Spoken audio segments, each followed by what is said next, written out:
Estamos de volta com o programa Em Pauta, conversando nesta noite sobre sustentabilidade para além dos dramas ecológicos, refletindo aqui, repercutindo esta Rio+20, ocorrida há pouco no Rio de Janeiro, que reuniu um grande número de pessoas, também alguns líderes, não todos, obviamente, como se esperava, mas aconteceu, os debates foram feitos, foi emitido um documento final. E agora nós estamos tendo a oportunidade aqui no programa de repercutir um pouco mais sobre esse tema que já está fazendo parte da nossa vida, do nosso cotidiano e vai continuar, não é? Porque não tem como mais separar ambiente da vida e vida humana e a própria sustentabilidade da mesma em meio à natureza. Nós temos aqui no segundo bloco, como sempre fazemos, a oportunidade de indicar para você uma literatura relacionada ao tema que debatemos durante o programa. E temos aqui um livro do Henrique Leff, o professor dizia para a gente exatamente, um mexicano. Esse livro, por ser muito bom, já está na 8ª edição, Saber Ambiental. Então está aqui, ó, sustentabilidade, racionalidade, complexidade, poder. Temas relacionados e que dão o que falar. Por isso o livro é um pouco mais denso, como você pode perceber aí, e é uma reflexão profunda, não é isso, professor? Muito interessante que ele trata do poder e normalmente as pessoas justificam aceitar certas coisas em nome de realismo diante do poder. É o que eu ouvi num congresso internacional que teve aqui do ICLEI, de uma gestora ambiental paulista, que nós somos obrigados a aceitar as definições do poder. Eu disse, ninguém tem poder nenhum, o poder está na natureza, está na vida, o resto é coisa secundária. O verdadeiro poder está na verdade e na força da natureza. Seres humanos não se curvarem a isso, não procurarem conviver bem com a natureza, se eles tentarem enfrentar a natureza, nós seremos derrotados. E vai gastar dinheiro à toa, né? Muitas obras aí fazem para enfrentar a natureza vem e destrói tudo, como canalização de rios, por exemplo. Exatamente. Então está aí para você uma bela reflexão, você não pode deixar de ter aqui pela Editora Voz. Você já conhece, né, Editora Voz, Uma Vida por um Bom Livro. Exatamente, aí, Saber Ambiental. E aqui pela Editora Canção Nova, esse livro do nosso querido padre Mário Bonatti, um salesiano realmente extraordinário, um filho de Dom Bosco maravilhoso, cristãos de atitude. Isso daqui mostra como deve ser o espírito das pessoas após um evento como este, porque, como diria uma frase aí que você já conhece, famosa, né? A luta continua e não é porque o evento teve ausência de quem deveria estar que o negócio foi em vão. Então, Cristãos de Atitude, o caminho espiritual proposto por Dom Bosco, está aí para você pela Editora Canção Nova. Tá certo? Daqui a pouquinho a gente também Isso, está mostrando aí, ok? A gente vai ter a oportunidade também de passar para você o nosso endereço de e-mail, Twitter, etc., para você interagir com a gente.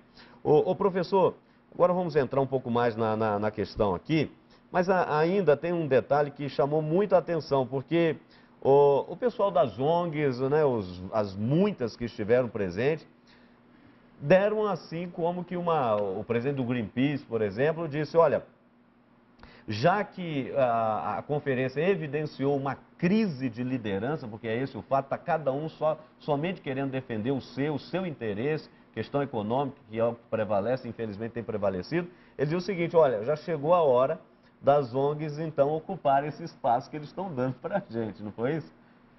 Eles não estão dando esse espaço, né? Esse espaço tem sido conquistado pela sociedade civil. Quem primeiro lançou o debate ambiental no mundo foram pessoas da sociedade civil lutando contra moradias populares ao lado do lixão, ao lado de locais que eles colocavam lixo tóxico. São pessoas que lutaram defendendo contra o corte de árvores. Tem o caso do Chico Mendes. Então, são verdadeiros mártires da sociedade, mulheres muitas vezes, sobretudo, o caso da Índia, que lutaram e defenderam. Agora, a defesa do meio ambiente, ela inclusive é muito antiga, né? Dá a impressão que tudo começou em 1972, lá em Estocolmo. Não é verdade. Por exemplo, no século XVIII, no Brasil, século XIX, o grande ambientalista chamava-se José Bonifácio de Andrade e Silva. Eu fiquei muito impressionado com o valor do José Bonifácio. José Bonifácio não só... é porque é mineiro. Não, ele era paulista. Ele é de paulista? Santos. Nossa, tá vendo. Os mineiros que vieram para cá é um ramo Outro ramo. meio discutível da família. Mas ele é de Santos. O Zé Bonifácio, eram 3 irmãos na Constituinte, em 1827. Ele é um homem que viveu a maior parte da vida na Europa, na Academia de Ciências de Portugal, um iluminista, um homem que ele era geólogo e ele defendia as nossas matas, as nossas florestas, condenava o trabalho escravo como responsável pela monocultura extensiva que destruía a natureza. Era um homem que defendia a independência do Brasil. Eu fico muito impressionado. E você tem a defesa do meio ambiente em vários momentos da história do Brasil, né? Frei Vicente Salvador discute isso no século XVI. Então, essa ideia que só aprendemos a defender o meio ambiente agora, depois teve a reunião em Estocolmo da ONU, é errada. Quando o caos é até tá para em torno. desconfiar. Imagina a ONU liderando o mundo. Não é possível, né? A ONU são interesses de países ricos e que dominam o mundo. Então, o que acontece é o seguinte, a defesa da natureza pelas ONGs é uma resposta da sociedade à falência dos governos. Porque o governo, os deputados, eles recebem para isso. Eles não cumpriram o dever, a sociedade tem que criar comissões disso, comissões daquilo, defender criança, defender índio, defender negro. Ou seja, a sociedade civil, ela tem que mudar o sistema mundial. A democracia não pode mais acontecer no rito atual. Porque quem faz tudo é o povo, quem leva as lutas. Partido político, por exemplo, só defende calendário eleitoral.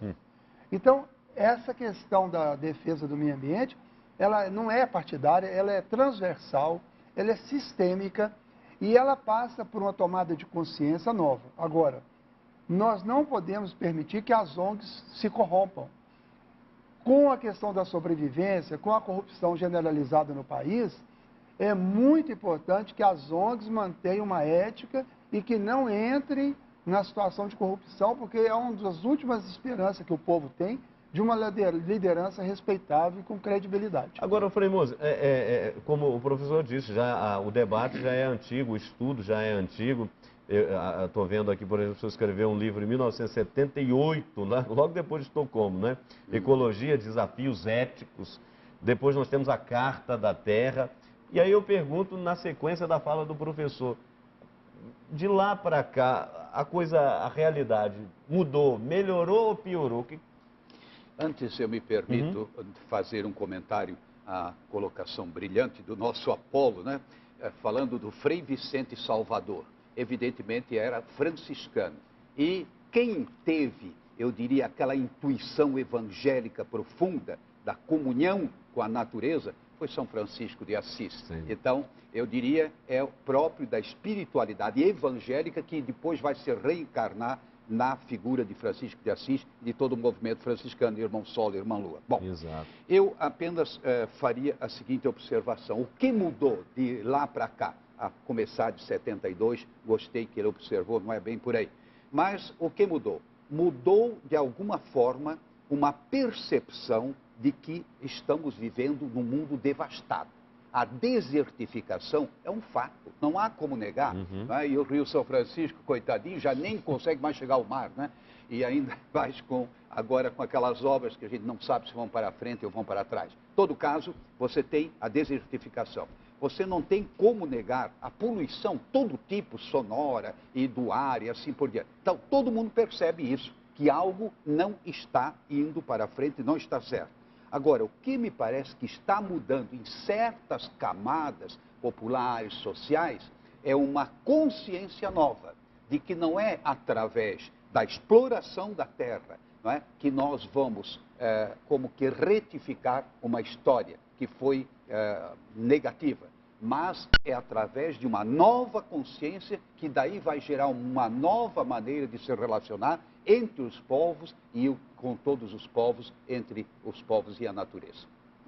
Tá certo. Olha, nós vamos então aqui para as ruas, perguntamos ao pessoal nas ruas, na sua opinião, qual é o maior agente poluidor do planeta? Vamos ver o que as pessoas responderam. As grandes indústrias americanas ou chinesas? Acho que os carros. Acho que os carros contribuem muito. Nós. O aquecimento global é nossa culpa, né?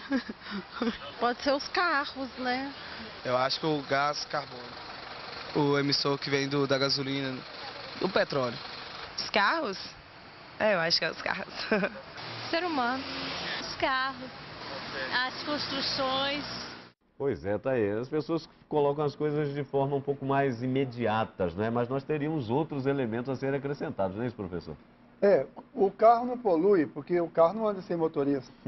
E o motorista é que paga para botar a gasolina. Exatamente. Agora, eu notei nessa entrevista um efeito perverso dessa propaganda que se faz, que o problema central da questão ambiental é a emissão de carbono.